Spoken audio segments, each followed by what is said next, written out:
What's up, YouTube? It is your boy JB, and I'm here with a review for Love and Hip Hop Hollywood Season 6, Episode 13, titled Paparizzi. So, you guys, without further ado, let's go ahead and just jump into tonight's video.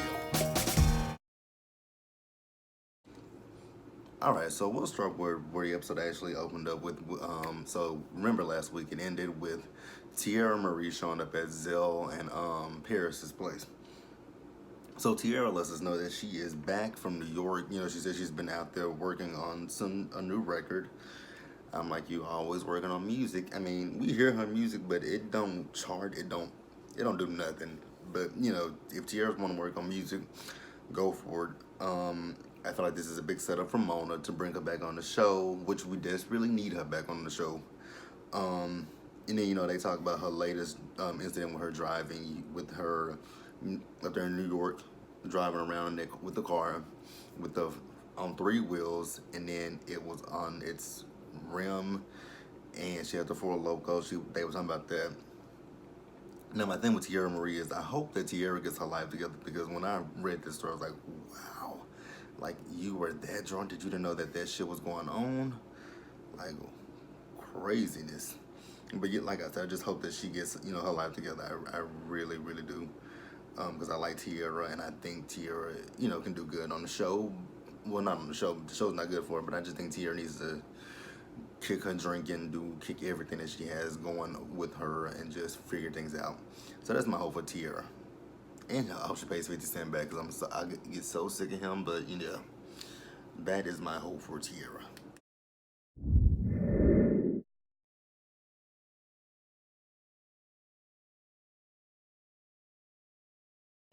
Alright, so next let's move over to Yo-Yo. So we see Yo-Yo. She's talking to her daughter, Tiffany. And, you know, she's asking Tiffany, did she have a good time at the baby shower? Tiffany says initially no, but once we got into it, yes. And, you know, she really didn't understand what, you know, because I guess throughout the day, Yo-Yo was telling her that she was being a brat. She was, you know, just being a A-hat. And Yo-Yo's like, well, you do realize that I'm going through a lot. Like, I'm trying to put out new music. I have this my school of Yo-Yo. Like, it's so much stuff that I got going on. And so, yeah, there might be times that I come in and I be in a bad mood. Like, that doesn't mean anything, but it's just what it is. Like, I'm doing a lot to make sure that, you know, we have a roof over our head. Everything is good. And Tiffany doesn't seem to understand that. So Tiffany's like, well, you know, why don't you just sit down sometimes and tell me that? No, you can you can sit down with your mom and you can ask her yourself, like, hey mom, how's your day going? Da da da da da. And I mean, that's what a human being does, ask people how their day going. Not a selfish person, but you know, that's neither here nor there. But yeah, for her to say that Yo-Yo should sit down with her and have a conversation with her, I'm like, wait a minute, what? So then we do later see Yo-Yo and Apple. So they're meeting with her friend. I think his name was Big Mike. So he does branding for some, you know, big name celebrities, and he named his celebrities that he's worked with. And what they're meeting with him for is because Apple wants to do a shoe line. And so then he's like, well, you know, when it comes down to Apple, he says, yes, she has a huge following, but when you look at her social media, she's not someone that you know, brands want to reach out to promote them because of her attitude, her demeanor.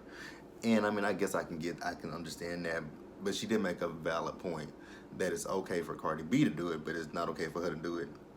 And I mean, I definitely get it. And then he tells her that, you know, he did do some pitches for her, but everybody that he pitched her to said no and turned him down.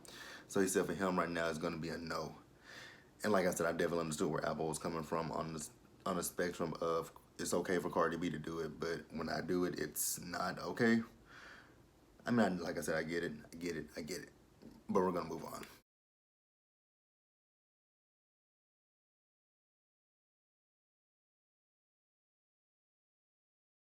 Okay, you guys. Teeny Fizzle Pop in April. I'm gonna breeze through this one because it really annoyed me.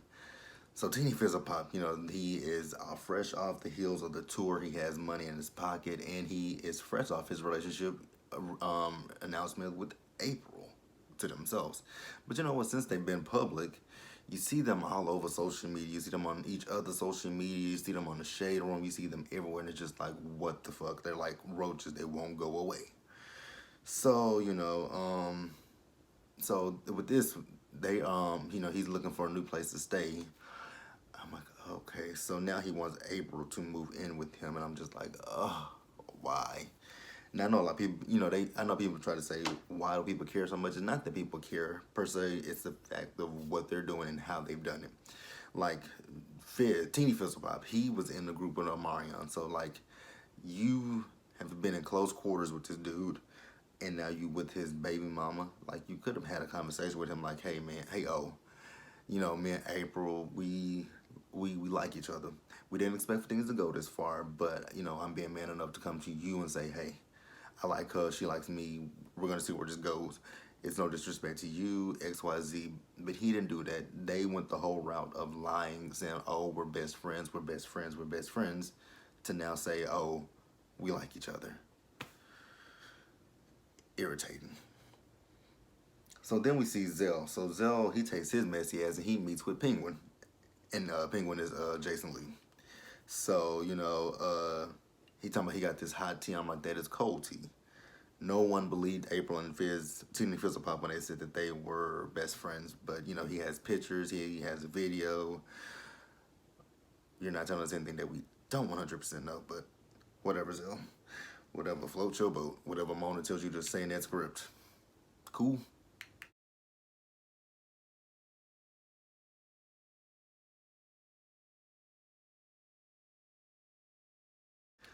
All right, I don't know. I still don't know why Ray and Princess are on this season, but Princess, she's 6 months pregnant, and congratulations in her order, they're having a boy. So we see her. She meets up with Paris, where she reveals that she's pregnant.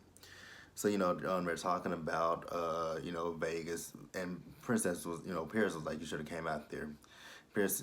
Princess said she would have come, but it was Melody's first birthday, so she really couldn't come. And then she talked about how she was upset with Ray. She had gotten over that, but now she's not. She's starting to get mad again. And then she was talking about how when he came back from Vegas, his attitude was off. And then they had that family photo shoot that he came to. Like she said, his attitude was off. I'm like, his attitude was off. I mean, I think he forgot about it, but I don't think his attitude was off. But whatever. I still just don't understand what their purpose is this season. Haven't figured that out yet. Haven't. So then we do later see that, and she also tells her that Ray has planned for a new photo shoot. So we do see that photo shoot, and my God, it's Ray.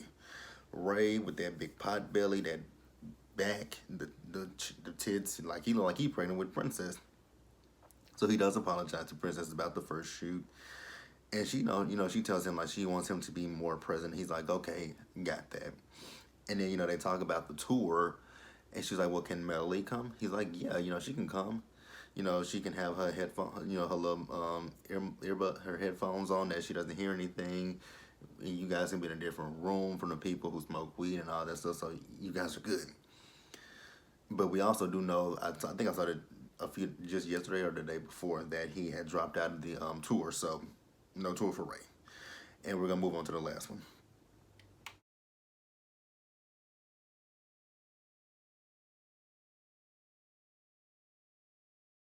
All right, and then lastly, Mickey Monday. So, for somebody who's been complaining all season about money, you sure found a way to allegedly have a single release party at an empty looking skate park. Because it's a pajama skate themed release party, but you're still complaining about your rent. Sounds like you got priorities fucked up, my brother. And it's empty minus those extras that Mona always pays every year. That sit, in there pretend like they know the words of that song, and I'm just like, wow, y'all are not that obvious that y'all don't know the words to the song. Like, really? And then also, if you notice, Mickey Monday was ahead of the track. I'm like, wait a minute, what the fuck is going on here? So then we see them. So we see it's who all was there? It was Booby, it was Paris, it was Zell, it was Jason Lee, it was Tierra, and I think that's about it. They were all catching up with Tierra Marie. So then they all start talking about April and Teeny Fizzlepop, and I'm just like, why are we giving them light? Oh, that's right, because they're on this show. So then we see Monique there. Monique says that she doesn't care about Teeny Fizzlepop, more so that it is her son. And I get where she's coming from, because she said it on the Breakfast Club. Not on the Breakfast Club, but she said it on Jason Lee's show that, you know, it's just the fact that her son feels like he has to lie to her about the relationship. And I get that. And then, you know, Teeny feels a pop. In April, they show up there. They talk about how they are truthful and honest people, and he's private. I'm like, y'all are truthful and honest. To who? To who? Because this whole season, y'all been lying about it. And then they start deflecting. And then they want to bring Moniece into the conversation. They're like, we don't have anything to say to her. I'm like, huh? Okay, whatever. Whatever.